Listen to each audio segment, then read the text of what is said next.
Welcome you all to the Marine Thing YouTube channel, sharing maritime knowledge. So in this video, we will be look into the case study of Stellar Banner. I think you have already heard about Stellar Banner.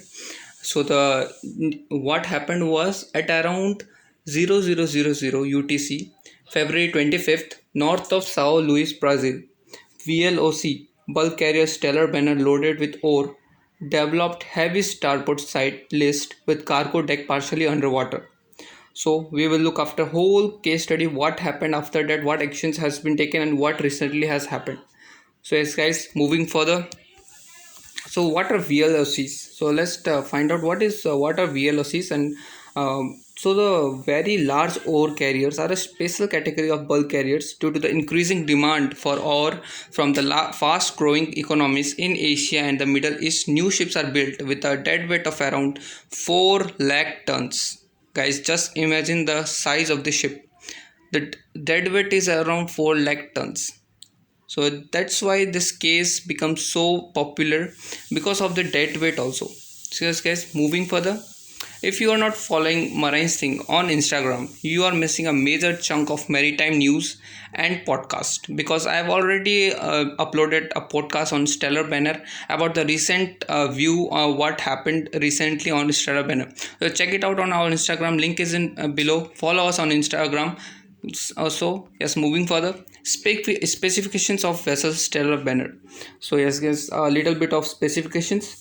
So the Stellar Banner was built in 2016, which is 4 years ago, and was sailing under the new flag of Marshall Island. So the ship was very new. It's only 4 years old, and in generally of ship 4 years old, it's not at all any older ship and nothing like that. It's a new ship.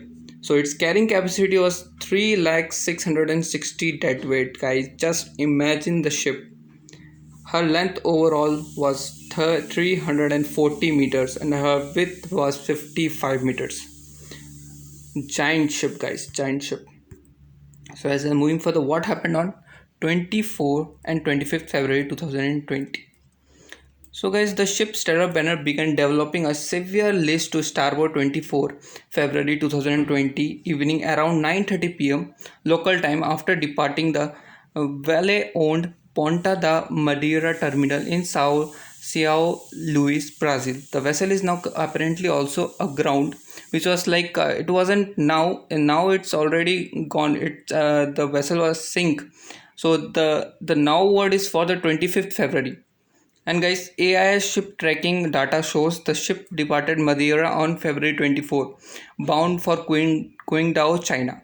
Vale said it was informed that vessel suffered damage to its bow shortly after leaving the terminal, and the captain intentionally grounded the vessel to save it from capsizing or maybe sinking. All 20 crew members were evacuated from the ship as a precaution, and there were no injuries or deaths reported. So it was a very good news that no crew members has been harmed.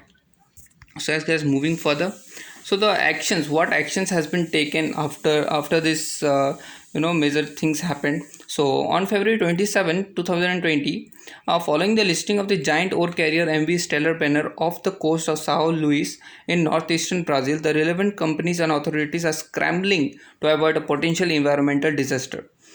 So the naval authorities met with Brazilian miner Giant Vale, South African Brazilian Institute of the Environment and Renewable Natural Resources (IBAMA), salvage company Ardent Global Environmental Management at Port of Itaqui, and other relevant stakeholders to assess the situation. Vale requested from Compatriot Oil major Petrobras to dispatch oil spill recovery vessels to the site to contain potential oil spills. As informed, the request was promptly met. The company has also been requested as a salvage specialist to hire in addition to Ardent Global, contracted by the owner of the vessel, Polaris Shipping, to remove the ship's fuel, oil and prevent potential pollution. IBAMA has been asked to displace response ships and other containment equipment off the coast to Maranhão. Ardent Global remains on site carrying out an inspection of the structural condition of the ship and has 4 tugs for support and response in case of cargo or fuel oil leaks, the Navy said. The Navy has dispatched buoy lighthouse vessel Granier Sampio and ocean support vessel Iguatemi to the site, and an aircraft was also set to overfly the ship to assess the situation, with the ultimate aim being the removal of the stricken ship from the area. So it's kind of moving further. On February 29, 2020, what action was taken? So an anti-pollution team was on site, closely monitoring the site. So as a precaution measure, oil fence was installed to mitigate potential risk of oil pollution. Two oil spill recovery vessels mobilized with support from Brazilian oil major Petrobras arrived at the site where the MV Stellar Banner is stranded. The OSRV vessels were requested from Petrobras with the aim of containing any oil leakage. So actions taken on March 2020. The plan to remove fuel oil from the listing bulk carrier turbine has been approved, and the operation was scheduled to be launched on March 12th. The decision to wait for a couple of more days has been ascribed to the ongoing weather condition at the site. And guys, recently what was happened was the vessel was refloated following the removal of approximately 1,45,000 metric tons of iron ore from the vessel holds. Due to the condition of the ship, the decision was made to sink the vessel in deeper waters with any remaining iron ore on board.